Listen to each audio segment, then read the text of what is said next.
For the psychology behind romance scams, let's bring in clinical psychotherapist Cindy Crane. Thank you for coming in tonight. Thanks for having me. So let's start here. If this whole thing is in fact a lie, why would someone make up such an elaborate hoax and carry it all the way through to this extent?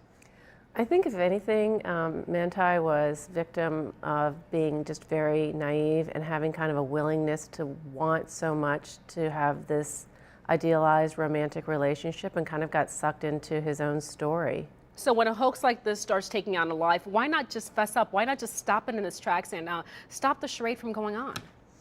You know, I don't know his backstory, but he's being portrayed in the media as being a very naive person.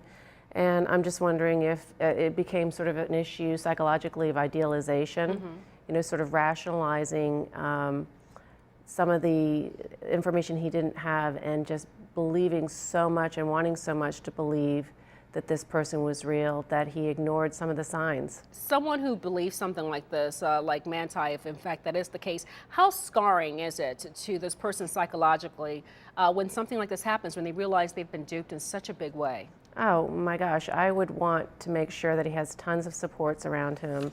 I think it can be very scarring, humiliating in such a huge public way.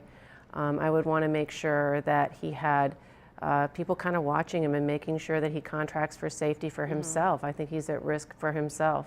Something like this, I would imagine, would stop real victims from coming forward because the sheer embarrassment of it alone to say, hey, I was taken in such a way.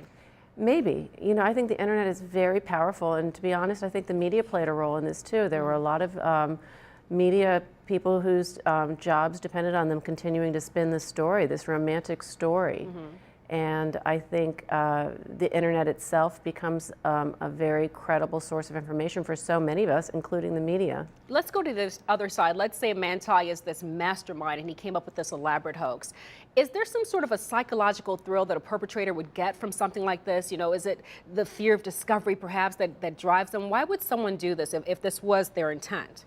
I mean, that would be pretty characterologically obscure, and I think it's probably a less likely scenario. But yeah, I mean, you'd be really inventing some sort of fantasy for maybe some risk value or how far can I push this kind of thing. All right. I guess we'll have to just watch the chips fall where they were and decide how this one plays out. Thanks a lot. Clinical psychotherapist, Cindy Crane. Thanks for that. Thanks. So.